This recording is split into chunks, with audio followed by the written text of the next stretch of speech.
On this episode of the Thoughtful Banter Podcast, we talk about our dreams for the podcast, our review for the Spiderman Across the Spider-Verse movie, and more. Please give this episode a 5-star rating on whichever platform you're listening to it on. Enjoy.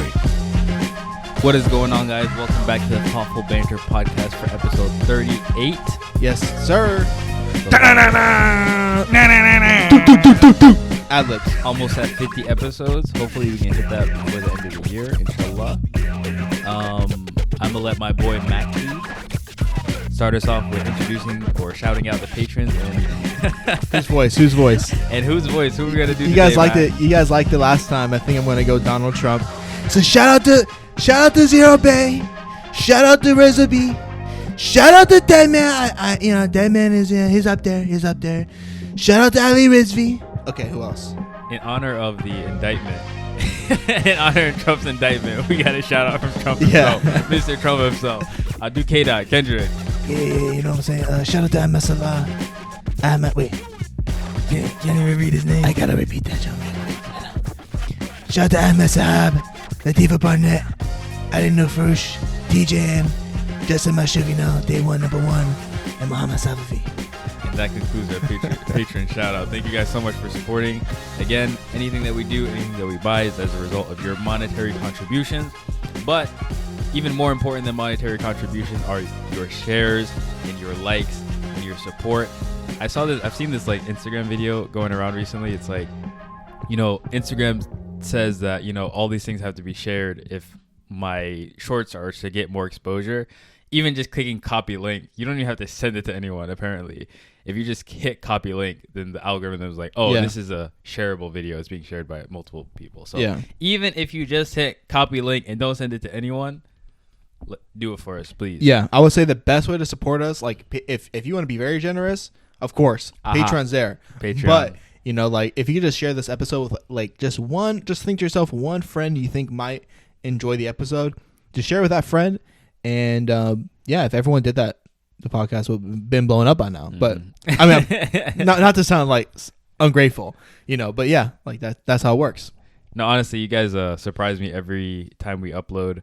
I'm like, I still have in my head that we're only gonna get like 5 views, but then every time I go on, it's like upwards of 50, which is still not a lot, right? But that's like a low view episode. That's like an episode with like a very like a episode that's like we didn't do thought into like the title, we didn't do thought into like the subject. We just like it's really off the cuff. Yeah. So if you actually think about it, we're just very much off the cuff, no planning. Like us two, honestly, putting in low effort sometimes. Like it happens. It happens a lot, actually. Unfortunately, like us two not doing our best, and still somehow like 50 people are in a room listening into our conversation. Yeah. And then maybe 10% of those people, like 5 of those people, having something to say about the conversation. So like I feel like statistically, like subhanallah, like it's even on the booming. ones with like less views, like 40 views, it's still like 10 comments, 11 comments. Yeah. Some of those are responses from us, but still, even 12 likes. Like, even still, yeah. We appreciate you guys. All that to say. Now, speaking of thoughtful banter, I guess me and Matthew just wanted to be kind of transparent with you guys about our goals for the podcast. I know we've already talked about some of this stuff, but now we're going to, I guess, talk about some of our issues, some of our problems, and then how can we improve as a business. So this is kind of going to be like a survey. And then also, if you know people that you can point us in the right direction of, that would be greatly appreciated. So as you guys know, we're kind of trying to run this as a business. And right now, we're making some money from it. But inshallah, in the future, we can quit our full-time jobs and strictly focus on content creation, because as Matthew said before, I think there's like an extreme lack of the perspective that we bring in the social media atmosphere, in the social media landscape today that exists today. And honestly, what that requires is us to be more organized. So first and foremost, it is our not responsibility, but anyways, it's our prerogative and it's our responsibility and it's our fault why we aren't doing as well as we could be. So I just like this is not on you guys. I'm not blaming you guys. Also, it's just like, everyone has different skills. So like we're kind of at the point right now where like we're not fully maxed out, but like we are in terms of our circumstances. Like we're both married. We both have jobs. We both volunteer. Yeah. Like we have a lot of stuff going on, to be honest. Baby on the way, bro. Yeah, I was about to say, I don't think you told people that. I mean, I wasn't trying to put that out there for you, but like Thoughtful Banter announcement. Baby on the way. Mashallah. Everyone's send your du'as to Hussein. Yeah. So like, yeah, I thought I was busy. Now this guy's triple busy. You know, like Hussein somehow still manages to be here, which I appreciate. He's not like, baby, come in, bye, Mahdi. That's like low key I fear, right? I'm like, bro, I'm 40. We're 2 years deep. Like you can't pull out now. We're in for like at least 10 years to see if something happens, right? We've been doing it for free, right? No, but it's like, yes, like, you know, like everyone, right? We're busy and like everyone has different skill sets. And like, I'm for the podcast to get better on my end, like my current skills are like social media marketing and video editing, and like I know the podcast needs to be better edited. You guys can see like the edits, it's just like really lazy, like just put together very simply. The podcast can improve a lot by like putting more time into edits, putting more time into reels, putting more time into social media. But for me to put more time into those things, I can't be focused on other stuff like setting up the cameras and like recording the episodes and like thinking of even like brainstorming topics and coordinating guests. So it's like at some point either like Hussein needs to do more, which I think Hussein's plate's pretty full, or it's like we need to bring someone else on. Yeah. You know, because it's like the podcast itself needs to get better, and like I am good at one thing, which is social media stuff. So Hussein and I talked about it, and I think the word you used was strategy implementation analyst, like an implementation strategist, basically. So we need someone as far as like organizing our vision. Organizing our vision, and then based on that vision, like creating a plan that we can follow, and then also, honestly, if we could get someone who could like structure the topics we do, the strategy we use for our social media stuff. I mean, this is a lot for one person. We might need multiple people. Strategy for our social media stuff. And then like coordinating, like you said, guests, coordinating emails, coordinating times, like all this kind of stuff that is important and needs to be done, but requires like attention to detail and focus that we might not have, and time that we might not have during, you know, our day. Yeah, it's like honestly like a manager assistant, basically. You know, it's like it's not like they're our boss, but like we pay them to tell us what to do. If that makes sense, because it's like like it's hard to coordinate everything, and it's like I know like we have a vision for Thoughtful Banter in our head. Like we talked about it before, like the Muslim American experience, analyzing what that is, talking about like Islam in the West, and sharing like the nuanced opinions. Like we have that. But it's hard to like, you know, we don't always consistently bring that to every episode. And like we kind of do in conversation, but in terms of like the marketing aspect, it's like the title, the description, the specific topics need to show that. And like that needs to be even shown like in the marketing. And it's like, I don't know how to really, I understand it needs to happen, but I know what the puzzle pieces are, but I don't know how to put all of them together. Yeah. And then also it's like we're limited by funds, let's just be honest. Yeah, like funds and time, right? It's like we're both doing other stuff. Because if you don't have time, the way you make up for that is with funds. You pay someone else to do it. Exactly. But you don't have funds, you don't have time. So you become in like this kind of vicious cycle. So sweat equity ? Yeah, so like I was thinking like I'm not sure exactly even like how, like my goal every time I'm working with someone is I always wanted to be collaborative. We've both worked with people in the past where it's like, man, like this person's hard to work with, they're not paying me well, and they're not willing to like put an equity. Like you want everyone to win, right? Like we're both big believers in that model. So I'm not sure how it'll be, but I know if I want to bring, if we were to bring someone on, I would want that person to like feel like they have like equity in it, and like they're in for the long run, because we're not making really a lot. We're not making enough money to hire someone right now. Yeah. So the person would have to have equity, and they have to be involved in the long-term vision, because like they need to be operating like us. Like we're almost working for free. Like we're not looking at it as like we're putting money in our pocket. We're putting money back into it. Yeah. You know, like showing up and working. Like it should be something that they enjoy as well. So if you know anyone who fits those descriptions, let us know. Let us know. Anyways, that was real. Yeah, like it's just it was real. Yeah, it's just like we just want to win. Like I see like there's so much potential. Like obviously you guys see there's potential, but you guys also see like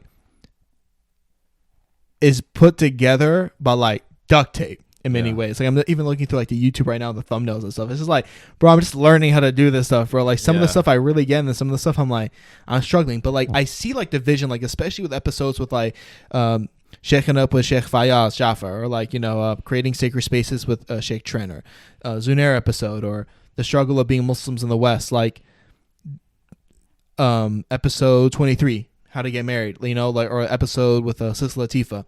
Like there's like this thing we're trying to build, like in these episodes, like, you can like really sense and feel that. You can see like we're trying to build something with these episodes. Like we're trying to bring on these Muslims who are in the West, who are helping to build this Muslim American culture, and like to cultivate this community and like this future.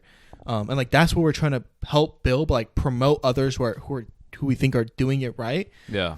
But to like put that into like a vision board and like how the podcast should look and sound and feel, is it's not easy. I'm not trying to say to complain. I'm just trying to talk to you guys. Like, I'm trying to be real about like the struggle of it, because I want you guys to and I know the people who are listening right now are probably already just like the core fans, and I literally know them by face and like name at this point. Like, you guys are like so awesome. Like, literally anything Hussein and I are a part of, you guys are like so loving and supportive, but you guys know what we're trying to build.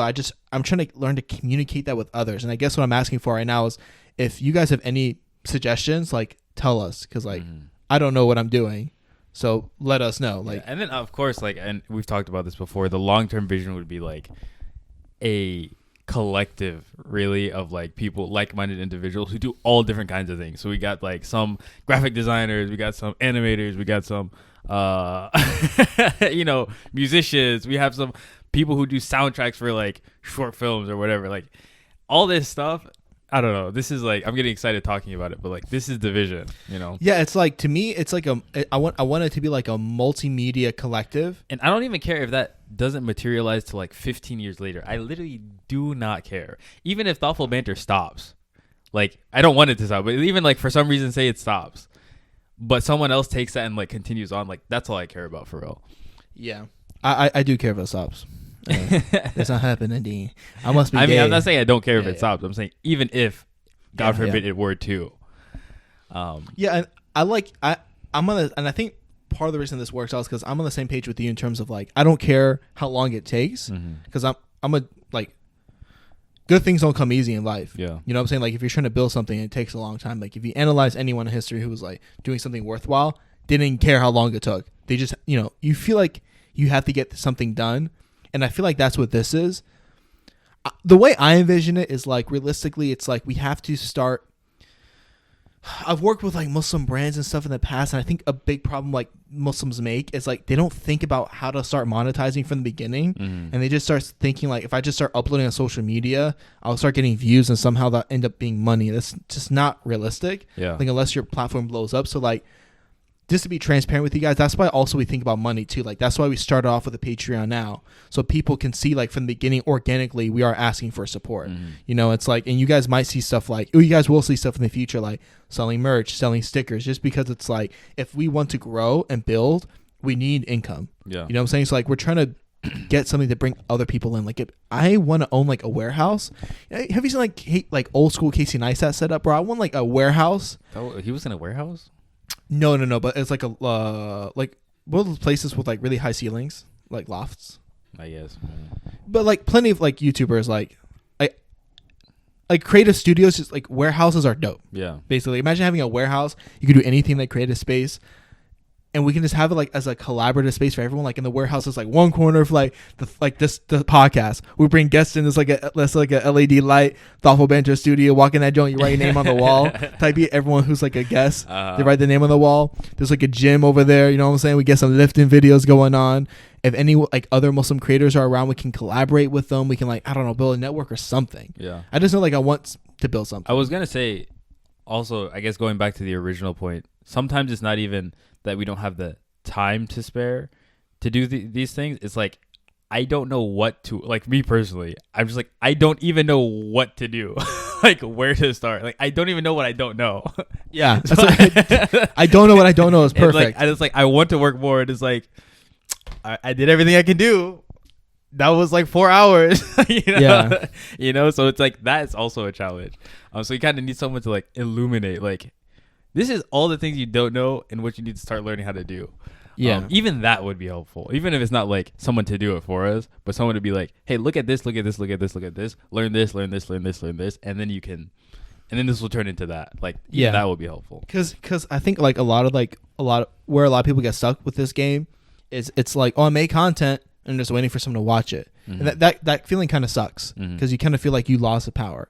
So I'm like, I mean, I think we actually are like using different strategies to like, I guess, speed things up. Like I have been using AI on all the recent reels, and I basically plan to keep doing that moving forward because it has saved a ton of time. So like I think like the goal for me moving forward is like a reel and a short every single day. But like even then like reels get a lot of views, but even then it's just like, okay, I'm still making content, just waiting for people to watch it. How do I like, I think it also maybe takes like in-person networking. Like, you know how Amada felt like in one day we got like 60 extra followers just because of in-persons. Yeah. Like if we did like that hypothetically like 10 times a year, like if we went to like a networking event like that 10 times a year, think about like the growth actually. Yeah. It would be like a lot more. But that just requires more time and money. But yeah, I'm down ultimately. The same trap. Yeah. Anyways, speaking of, I was again going back to like the Muslim collaborative thing. There should be no reason why we don't have a Across the Spider-Verse, Into the Spider-Verse, whatever, made completely by Muslims, and maybe even for Muslims. Maybe it's not about Spider-Man specifically, but something like that, animated, dope that can be presented for a Muslim audience. Like that would be great, even if it's presented for a wider audience, but just like completely Muslim backed. Like that would be awesome. That would be so amazing. That would go so hard, bro. Like that just makes me emotional. Which kind of brings us to the next topic, which is that movie. Bro, they had a hijabi in there too. They had like legit Muslim Spider Woman hijabi. I don't know if you saw her. I think I vaguely remember. I don't remember. We just saw it yesterday. Yeah. So this is gonna be a little like impromptu review. I'm gonna try not to spoil, but if we do go into any spoiler territory, we'll make sure to let you know, and we'll make it like a big pause before we start talking about it. I'm speechless. Like I'm like one of the harshest graders or rankers that I know. Yeah, you're a certified hater. Hussein's a certified hater, so it is very difficult for me to give anything a score past like a 9.5, right? Like you have to be that joint was 10, bro. You have to be very good to get a 10. Like I think very few 10s actually exist. That movie was a 10, and it wasn't just a 10, it was a 10 the entire time. It was like you got on the roller coaster and then never got off, and then you were going like light speed the entire time. Yeah, I've never had my attention span never drop during a film like that. Yeah, I think that's the feeling you're talking about. Like your attention span was nonstop engaged. And like there are some movies that like I like more just because like I'm a bigger fan. Like I love the recent Batman movie, but that movie was boring at some points. You know, like it definitely was. And it's crazy because technically it should be harder to keep someone's attention during an animation because every frame is actual work. Yeah. Like in a film, you could hypothetically just leave a camera rolling and like something happening in the background. But every frame is like being moved with animation. And somehow... Why do you think it took so long for it to come out? The second one to come out? Well, bro, it was just so... It was... I don't want to say something besides it was so good. That movie was like... I think that movie is really like changing our understanding of what's literally possible in animation. Like it's literally changing our mindset of like, oh, this could be this good. You can bring all these things together too. Like it's literally following the theme of like the previous Spider-Man movie, No Way Home. You know, like they literally brought in everyone. I see. Like the movie, not the animation. With like Tom Holland, like all the other Spider-Mans mixed up. Yeah. I will say, possible spoiler. No, it's not. I'm not spoiling. I will say that I was thinking about it today. I was talking to Sasa about it. I think the villain is a little weak. I hope they close that loop up in the next movie. Well, I think the villain is not really the villain. Like the antagonist of that movie was not. I know, but like the jump he made, Like in the beginning, he was just like, all right, spoiler. In the beginning, he's just like, I'm like, bro, I'm just trying to rob this dude because I need the money. Yeah. And like, I can't work. And then he was like, oh, you don't take me seriously, bro? I'm going to become the greatest. Well, that's because he also met Spider-Man. Like before he was just doing his own thing. Like I'm just trying to live type beat. And then he met Miles. And then Miles ridiculing him like that was like, that sparked something. No, I just think like he could have been a little bit more developed. I'm not saying he won't be the next me. I think there has to be time for that. I just think he wasn't like that. Wasn't the point of him. The point of him was to make a problem to reveal the actual antagonist. Spoiler. Who wasn't him? It was Miguel. Miguel was the actual antagonist. Miguel. Like the movie. I'm trying to get built like Miguel though. Bro, Miguel's upper back is extraordinarily developed. That boy thick like a tree trunk, bro. Yeah, I'm trying to get that. He got them traps, bro. Like I've been trying to get big, bro. It's not happening. Okay. I've been trying to get. I've been trying to get. Stop it. I've been trying to get husky like Miguel. It's not happening fast enough, bro. I need some trend. I'm taking trend next week. I don't know bro. about that, Dan. I'm gonna take androgynous substances, brother. LOL. I'd advise. Listen. Testosterone is naturally occurring in your body, so isn't the most natural thing for me to do is to take it. Anyways, no comment. Back to the movie. Hopping on gear. So bro. So the actual antagonist wasn't really him to begin with, which is why I didn't really care too much. Also, I don't think it's completely implausible. Again, like I said, like he was just living life, and he was he was still mad at Spider-Man. It wasn't like the anger just appeared from nowhere. He was mad, and then he meets Miles, and Miles is just talking schmack, talking some villain of the week. You're just a villain of the week. You're a sad boy. You just completely ridiculing him. And he's like, bro, I'm gonna show this dude. Like I wasn't even pressed for real. Oh, I see. I wasn't even pressed for real, and then I got in front of him, and I'm like this because of him, and he's talking all this schmack to me. Yeah, I don't know. I do think Spider-Man's villains are like low-key lackluster in general. Like I just don't think he has. Except the Green Goblin in the last Spider-Man movie, what kind of crazy? He I was watching that scene this morning. I was like, bro, he changed our understanding of how doggy a villain can be for a Spider-Man. Like he literally like how does this dude in a movie like 20 years ago as Green Goblin came back 20 years later? When they were in like the apartment or yes, whatever, bro. Like, and then Spider-Man's Spidey senses like he's like, what's wrong? And he's like, I was looking. He looked at me. He's like, he shot that joke. That boy looked at him. He was like, bro, you're not taking this joke away from me, bro. Brother, that went crazy. And then Spider-Man jumped on him. He started punching his face. He's like, ah. He was smiling. He was eating on punches up like that's a Poirier, bro. I don't know what that joke was. All over the place, but that definitely all over the place. Crazy. We're still talking about it Spider-Man. went crazy, bro. It was so bonkers, and he straight up killed Aunt May, bro.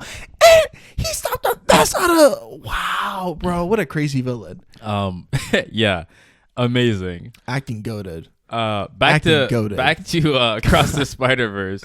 One thing that I was slightly confused about, but I think I have an explanation for, is why Miles was so much better than everyone else. Like he was running away from all those other Spider-Man, some of them who I'm sure had been practicing for like I have a complaint about that years. Give me your complaint, because I think what I can resolve it. I mean, so no, this you can't. But like I understand why they didn't do this, because it would just been boring. But he can turn invisible, and he never turned invisible during the chase until later. He could have turned invisible from the get-go.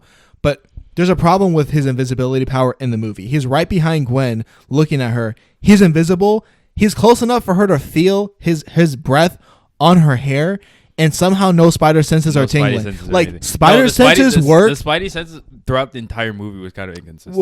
Was off. Like spider senses should be able to like basically know someone's invisible, walk around the room. It's Spidey senses, not Spidey sight. But I guess maybe Spider-Man can't sense that. Maybe to kind of against your point, counter your point. Maybe it's Spidey senses only sense like negative intent, like malintent. So if there's someone like who's invisible behind you, but they're not trying to harm you. It's not right? Spidey chakra, bro. It's Spidey sense. I don't know. Because I thought it was always like Spidey sense. You sense danger. or you sense something bad's about to happen, right? Maybe. I don't know. This is just me like spitballing. So maybe the fact that Miles was like completely harmless, like he wasn't gonna hurt Gwen. But one, again, back to my point, Miles was so much better and basically stronger than all of the other Spider-Man. He was even giving Miguel work. Like he was working Miguel. Built different. He was working Miguel. But I guess the way that I reconcile that in my head is that I think the strongest Spider-Man in the verse, as far as what the movie showed, is Peter Parker, the dad. I think he's the strongest Spider-Man as far as like skills, application of those skills, and everything. Because Miles was running away from. I mean, we've officially reached spoiler territory. So like, anyways, Miles was running away from all those Spider-Mans. Everyone was trying to get him, and then you see Peter like pull away from the crowd, and then out of nowhere, his freaking web just and sticks on Miles, and he snatches him up, and he was the only one who did that. Like literally the only one who stopped or found or captured, however you want to say it, Miles. And the fact that Miles learned from him, that's kind of the way that I reconcile it in my head. It's like if you learn from the goat, you know, like you like a goat in the making. Yeah, type B. Yeah. It's like the rest of them had like just like there's like NPCs. Yeah, and then they're all just running in a pack. Also, Peter wasn't really trying to catch Miles. He was there vibing. He had his little baby with him. Yeah, that baby is so cute. Like he didn't try like once the entire movie. Yeah, he was just like trying to like talk to the kid. Yeah, basically. Yeah. So that's kind of the way I reconcile. I do feel like they were all mad treacherous against him. Like they all performed some form of treachery because no one went to his world to tell him anything. Like if that's your boy, you tell him, period. Mm-hmm. Like they told him when they saw him when he was brought, but no one made the effort to even come visit dude when they could have the whole time. They said he said he could. They said they couldn't. They could. They were just scared of Miguel, bro. They could have. I don't think they're scared of Miguel. Again, I think Peter gives Miguel work. He wasn't scared of him at all. He was like, everyone else was like, oh, Miguel, and he was like, oh, what's up, dude? Like, Miguel, don't worry, he's all bark, no bite. Like, I don't think Peter was scared. I think he just believed in like. How is Miguel's name not Peter? How's Miles' name not Peter? Because but here's the thing though, Miles is he is the first anomaly. Mm-hmm. That's why his name is not Peter. So I'm thinking to myself, is there something with Miguel? Miguel and Miles are the only two Spider-Men who's not Peter. No, there was that. I don't know. I really haven't. Am I tripping? Dove straight into the lore. I'm pretty sure there were other Spider-Mans that weren't named Peter, even in that movie. Okay. I don't remember what the next thing I was gonna say. Oh, at the end where Miles was like, everyone's trying to tell me how it ends, and he dogged the mess out of him. I was gonna say Miguel's kind of an idiot because he was like, his whole thing was like, you can't disrupt the canon. You can't disrupt the canon. You can't disrupt the canon because I did it myself. I disrupted the canon. But like this man whole stepped into another Spider-Man's life. Like it wasn't like he prevented an event from happening and then dipped. He like was like, no, I'm going to be this man. Yeah, he went to a different world and took place there. Yeah, and then like just started changing. It wasn't just like one thing he changed. It was like multiple things he changed. He changed multiple canon events. You know. Yeah. So it's like what Miles is going to do in keeping his dad from dying is different than what you did in literally trying to replace a dude in his own universe. Yeah, it does bring like a great like I guess spiritual like metaphorical component because it's like it's almost like to me it's almost like a metaphor. It's like imagine everyone you know is like stuck in like their past and their trauma. And they only have one way of viewing the world. Like, okay, there's just this one outcome. And Miles is like, Miles just sees like, y'all traumatized. Like, y'all are not, how do you know? You don't know. You don't know. You're assuming, you're guessing, but you don't know. You're not allowing me to try because y'all think you know. But you guys literally don't know. You know, you guys are just scared of the possibility. It's also like one thing happened, right? Mm-hmm. It wasn't even like one thing happened that they were basing that on. It wasn't like, remember we were talking about how it wasn't like they saw the sun rise every day in the East for 365 days or something, right? It was one instance of Miguel violently disrupting all different types of canon events that they were basing everything off of. It wasn't like, oh, we have 70,000 Spider-Mans who's disrupted canon events, and then all of them had ended this way. So I wasn't even like necessarily a justified belief that it's always going to end up this way. And I think the best like example of that, obviously the movie showed this, was when Gwen told her dad, and then her dad was like, "Yeah, bro, I'm leaving the forest." And she's like, "Oh, you're not going to become captain?" He was like, "Nah." And he's like, "Wait, like you messed up the canon." Yeah. But like it didn't matter because it was like his choice. You know? It was just, I don't know. I really liked it. I really like also how like they're using the word canon to like map and everything. Yeah, that's that's just so clever. Yeah. Like these are, and like it's also like very much Loki, the Loki series on Disney Plus. I like dove into season 1 a bit, and like it's literally that.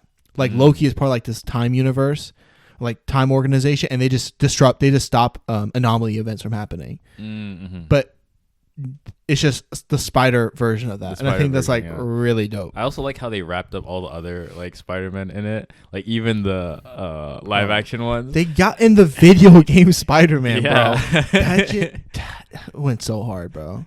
You brought up something that really vibe with me. It's like you were saying how there's no reason how Muslims shouldn't be making our own media and entertainment that's Muslim backed for Muslims, or even like by Muslims but for a wider audience, because that kind of thing really has an impact in our culture. You know, like our media like is everything, and like there's a reason why advertising is such a huge industry, is because it's literally mind control if you really think about it, because what you see is your reality, right? Like literally what you see is how you perceive the world. And even if you intellectually understand that maybe I don't know everything, maybe you might understand that, but if what you've seen is what you've seen, you don't know different unless you've seen other things. Like that's why media representation and like all the information we have is being controlled. That's why people pay millions of dollars to put their ads in front of you, because if you only know about one brand of toothpaste, then that's the only brand of toothpaste you know. That's the only brand of toothpaste you're going to buy. You understand, like, this is mind control, right? Outside of even media, because like we always complain about, oh, this movie has this thing in it, this movie has that thing in it, this music has this thing in it, this music has that thing in it. How come there's nothing for us? And it's like no one's out there trying to do it except people like Justin Mashouf. Shout out to Justin Mashouf. Like, no one's collectively. Like there are individuals, right? Or there's some, but like it's not. It's just not organized enough. It's just too late. It's not organized enough. It's too late. And there are some places though where you see these things happening. Not necessarily in media, but like you see the effect that, especially like the Shia population and the strength of the Shia population in a specific area. For example, Houston, you have this credit union that gives out loans, refinances car loans, sometimes even mortgages, 0 interest loans. Like there are just people with Muslims, and there are plenty of. We're in the DMV. You know how many rich Muslims we have here? Yeah. There's no reason why that shouldn't. Student loans, car loans, 0 interest, because that's what we should be doing. We shouldn't have to rely on these things, right? We shouldn't have to be paying 7, 8, 10% interest on things. That's ridiculous. Well, 7, 8. How about 30% interest? Like it goes high. It can get up there. It goes high. In Canada, in Toronto, one of my buddies was telling me, he was like, basically they found out that this company who said that their meat was halal, and it wasn't like they did it purposely. They thought they were doing the correct thing. They ended up not doing their correct, not doing the proper slaughtering of the meat. And so this was found out. A couple like local scholars basically went to the factories and they found this out. And then they advised the company, like, this is what you need to do to fix it. It's a simple fix. It's really not difficult. This is what you need to do to fix it. All you need to do is every single person that's there needs to put their hand on this button at the same time. That's literally the fix. Not difficult. The company didn't listen. They lost so much business. Basically, like the scholarly community put out a letter. It was like, hey, this company, not good no more. Stop buying from them. They didn't implement our advice. People just stopped buying from them completely. Like Shias just stopped buying from them. Their business went down, and then a competitor opened up who was doing everything properly, and then that competitor rose to prominence, and now is basically overtaking the other one. And it's like we have the capability to make these companies listen to us. Hold them by the throat for real. Yeah, it's like we have like a market. We have a market share. Yeah, we do. Yeah. But we're not like, we have power. Our where we spend our dollars. Don't get me started. Bro, started, bro. Let him cook. Where we spend our dollars matters. Like, this is our consumer preference, and they have to listen to us. If there's enough of us, they have to listen to us. Because it's like, oh, this is really losing us money. You know, this is affecting our bottom line. And we have enough people to do that. But we don't. That's right. Sorry. Anyways. Yeah. That's my thank you for coming to my TED Talk. No, I think no, I'm just letting it cook now. Like your words. I always wanted to like start something like that. I just don't feel like I can. Like, bro, I don't know what to do. Like, but yeah, like, I mean, I've had ideas relating to this before, but it's just like I feel like my power is like limited. Like my resources are limited, and my knowledge just is like, what can I do?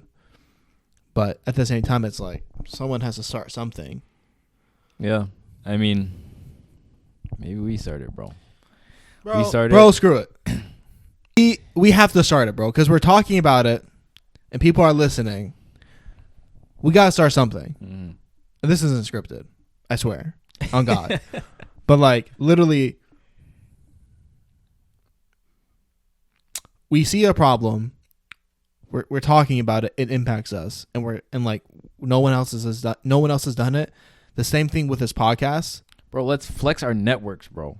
That's what I'm saying, bro. Flex our network. So what are you trying to build do? Something. We make a decision. We put energy into it. We put money into it. We put time into it. I will personally hit up every single number in my contact list, and I will pitch it. Bro. So I will gather people. I will pitch it. I mean, same. I'm with you. I'll do whatever I can. But like, so are you thinking about something more media related or business in general? Doesn't matter. Because I had this idea, and I don't believe in being stingy with ideas. 'Cause that's stupid. I had this idea. If anyone can make it happen right now. I think it's a great idea. It's like the Muslim business organization. And imagine it's an organization that just networks every single Muslim business in the area. And basically it provides people like a list of every Muslim owned business to like anything. I'm talking about from gas station that's owned by a Muslim to like a personal trainer. And basically it gives everyone a index. So with any product you need, you can get it, and you can be rest assured that at least you're putting money in a Muslim's pocket. I'm talking about groceries. I'm talking about car dealerships. Like, we are going to spend this money on stuff anyways. I want it only to go to another Muslim. We need to put our mind to something and then just go. And like you were saying, like maybe that's the way we wrap Thoughtful Banter into all this. Because it becomes, like you said, a win-win-win-win-win-win. Everybody wins scenario. So we just need to make a decision and go for it, bro. We got to do it. Clearly, we have a lot to say on this matter, but we do have to wrap up. Yeah, this went a little longer than we were expecting. Yeah.